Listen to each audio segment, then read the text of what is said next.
Thousands of miles away, as the sun sets, the call to prayer echoes at the Imam Mosque in Isfahan, in Iran.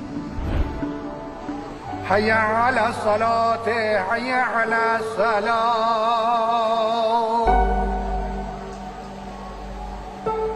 حي على الفلاح حي على الفلاح.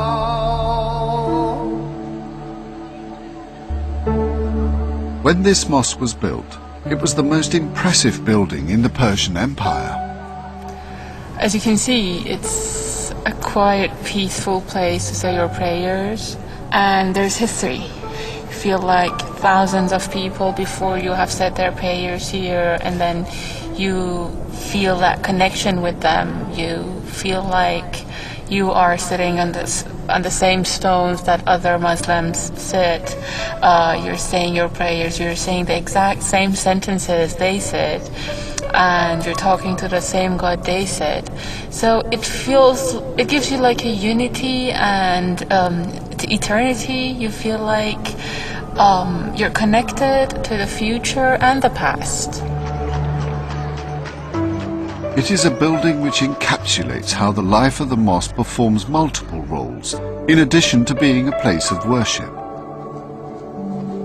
The Masjid-e-Imam, or Masjid-e-Shah as it used to be called, in Isfahan is, in some senses, the jewel in the crown of Persian architecture in the 16th and 17th centuries. It's by far the biggest mosque that was built in those centuries, and it was built as a statement of imperial power. It's got a huge open pool in the middle of the courtyard. Then it's got a couple of theological colleges clamped on either side of it. It's got a mosque for winter prayer attached to it as well. And it's just a reminder that the mosque in the Islamic world is not what the church is in the Christian world. It is place of worship, place of assembly, place of law, place of education. This is why the Muslim world doesn't have town halls. It doesn't have inns of court, because the mosque did all that.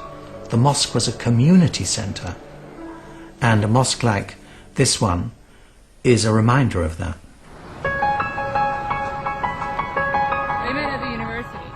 Rana Rahimpour is 25 years old and teaches English. She is a Shia Muslim. Shias form about 20% of the Muslim population, but are a majority in Iran. The split between Shia and Sunni Muslims, who form the majority, goes back 1400 years and is based on issues of leadership of the then Muslim community. Shias believe that the Prophet's family should have inherited the leadership. Both agree on the fundamentals of Islam and believe in the 5 pillars. Today, Iran is a theocratic Shia state run by a Shia clergy, with strict controls on the media, civil rights and women. Well, I work during the day. I teach English both in institutes and I have private students. And then in the evenings I hang out with my friends. We go to gym 3 times a week, we exercise.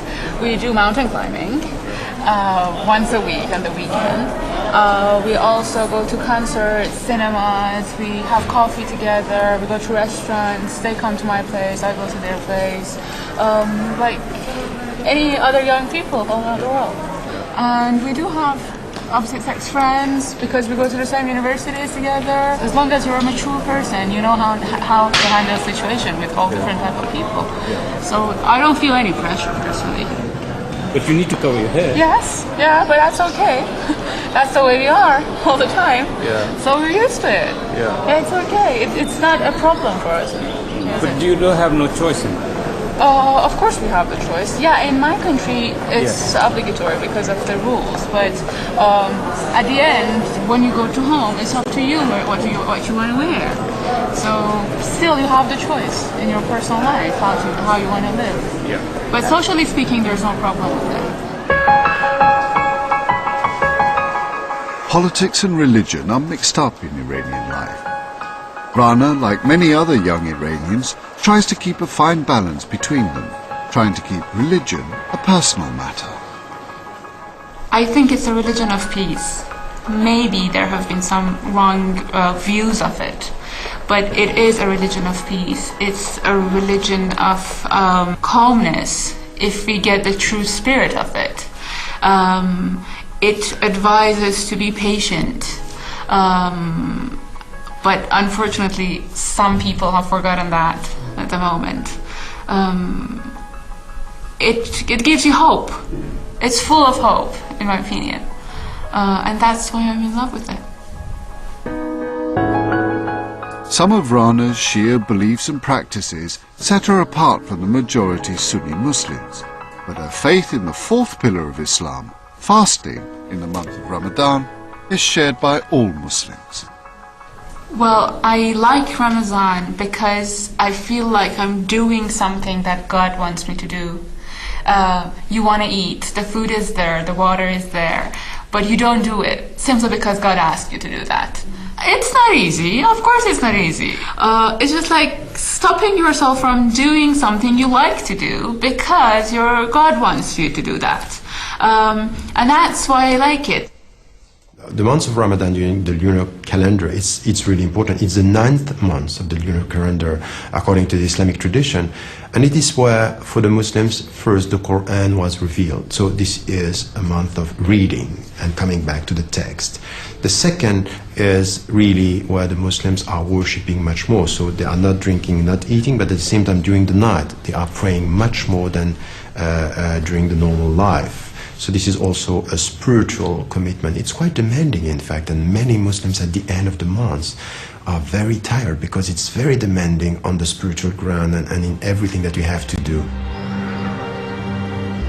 Even though Rana lives in a country run by hardline clerics, the religion she practices and the beliefs she holds, for her, transcends any current political controversy.